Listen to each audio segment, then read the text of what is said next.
या तो ढंग में रहो, या तो हद में रहो। हमने कई बार कहा है, या तो हद में रहो, कायदे से रहो, भारत माता की जय जयकार करो और जय श्री राम के नारे लगाओ। मुबारक हो दोस्तों, भारत आखिरकार 350 साल पीछे आ ही गया। मुबारक हो दोस्तों, आखिरकार औरंगजेब का शासन एक बार फिर से आ गया। फर्क इतना है कि आज के जो औरंगजेब हैं, जो औरंगजेब को ही गालियां देते आए हैं या खुद औरंगजेब बने बैठे हैं। कैसे? तो वीडियो में हम आपको आगे बताएंगे। दोस्तों, मैं मोहम्मद नूर और आप देखना शुरू कर चुके हैं बिहार ई न्यूज। औरंगजेब पर क्या आरोप लगते थे कि वह मंदिरों को तुड़वाते थे, अपने खिलाफ उठने वाले तमाम आवाजों को दबा दिया करते थे, अपने अपोजिशन तक को नहीं छोड़ते थे। जो उनके सामने उनसे लड़ने के लिए खड़ा होता था, उन अपोजिशनों को वह पकड़कर कैद कर लेते थे। आज का औरंगजेब भी तो यही कर रहा है। सत्ता में जो बैठे औरंगजेब है वह क्या कर रहे हैं? मस्जिदों को तुड़वा रहे हैं। एक कॉमेडियन अगर उन पर मजाक कर दे तो सारी की सारी प्रॉपर्टियों को वह निस्तो नाबूद कर रहे हैं, जहां पर वह मजाक कर रहे हैं, जोक कर रहे हैं।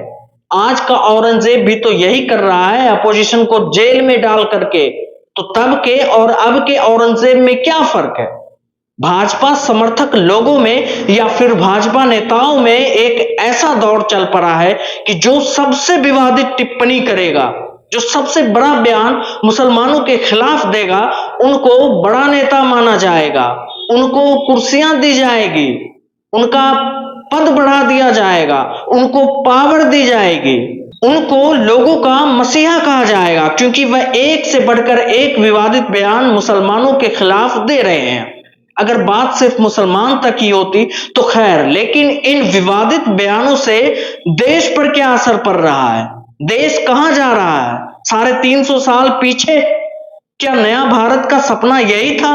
क्या नया भारत यही था कि 350 साल पीछे पहुंचना है देश को? क्या नया भारत के नाम पर जो वोट लिए गए वह सब एक ढोंग था? भाजपा के एक विधायक का वीडियो सोशल मीडिया पर काफी वायरल हो रहा है। भाजपा विधायक नंद किशोर गुर्जर ने सड़क नवीनकरण परियोजना के उद्घाटन के लिए आयोजित भाजपा कार्यक्रम में गैर हिंदुओं को घर पर रहने या अपनी सीमा के भीतर रहने की चेतावनी दी है। गैर हिंदू कौन? मुसलमान। उन्होंने बाबरी मस्जिद विध्वंस के बारे में भी शेखी बघाड़ी और मुसलमानों को राक्षस और जानवर कहा। उन्होंने दावा किया कि भगवान ने नरेंद्र मोदी को संत के रूप में भेजा है। उन्होंने अयोध्या और काशी में मंदिर बनाने और काशी से मुसलमानों के घरों और दुकानों को हटाने का श्रेय दिया है। यहां तक कि उन्होंने मुसलमान को सीधे सीधे जिहादी तक कह दिया है। दोस्तों, वो पूरी वीडियो देखिए जिसमें भाजपा विधायक क्या कुछ कह रहे हैं। वही गिरवा के पिटवाया, किसी की औकात नहीं है। या तो ढंग में रहो, या तो हद में रहो। हमने कई बार कहा है, या तो हद में रहो, कायदे से रहो, भारत माता की जय जयकार करो और जय श्री राम के नारे लगाओ।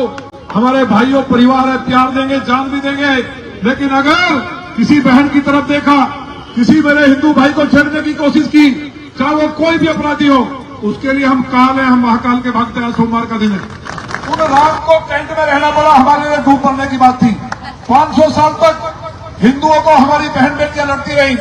अयोध्या जी जाके देखना, 40,000 बहनों का कत्ल हुआ एक दिन में, जोहर करना पड़ा। लाखों लोग मारे गए, सैकड़ों युद्ध हुए। इन राक्षसों ने जो भारत में मुसलमान जो खरीदते थे, जो राक्षस थे, आप याद करिए उस समय को। उन्होंने आकर के कैसे लड़े होंगे हमारी माताएं, उनके बलात्कार सड़कों पर होते रहे। 500 साल तक हमारी माताएं छुपा के भगवान रामलला को छुपाई रही। उसके बाद सरकार बदली, किसी ने भगवान का ध्यान नहीं दिया और ढांचे को उखाड़ करके रातों रात 1992 में फेंक दिया गया था। तब से हम लोग लगातार लड़ रहे थे। खराब सरकारें थी, लेकिन भगवान राम का ऐसा मंदिर बना है। आप जो गए होंगे, नहीं गए, जाके देखना। आप कहेंगे, वहां जाने के बाद आप सोच भी नहीं सकते कि आप मोदी जी के अलावा किसी को वोट देंगे। ऐसा काम कर दिया है मोदी जी ने। अरे रुको, अभी बनारस में हम निकलते थे, मांस की दुकानें होती थी। हम शंकर जी के भक्त हैं, आज भी मेरा व्रत है, सोमवार का रहता हमेशा। जब मैं वहां जाता था दर्शन करने, क्योंकि काशी भगवान शंकर जी के त्रिशूल में बसी हुई है, जब हम जाते थे तो मांस की दुकानें गलियों में पान थूक देते थे, निकल नहीं सकते थे, हिंदू माताएं बहनें जाती थी। एक ऐसे संत के रूप में भगवान ने भेजा जिनकी मां चाय बेचती थी, इसलिए गरीब की परेशानी को समझते हैं। और उन्होंने क्या किया, ऐसा मंदिर बनाया कि आज वहां जाओगे तो आपकी जय जयकार होगी। काशी जी में ऐसा मंदिर है। और जितने जिहादियों के मकान दुकान थे सबको हटा करके, चाहे मुआवजा दिया हो, सबको साफ कर दिया। आज हिंदू समाज का व्यक्ति चाहे देश भर का कहीं से आता है, वो जय जयकार करता है।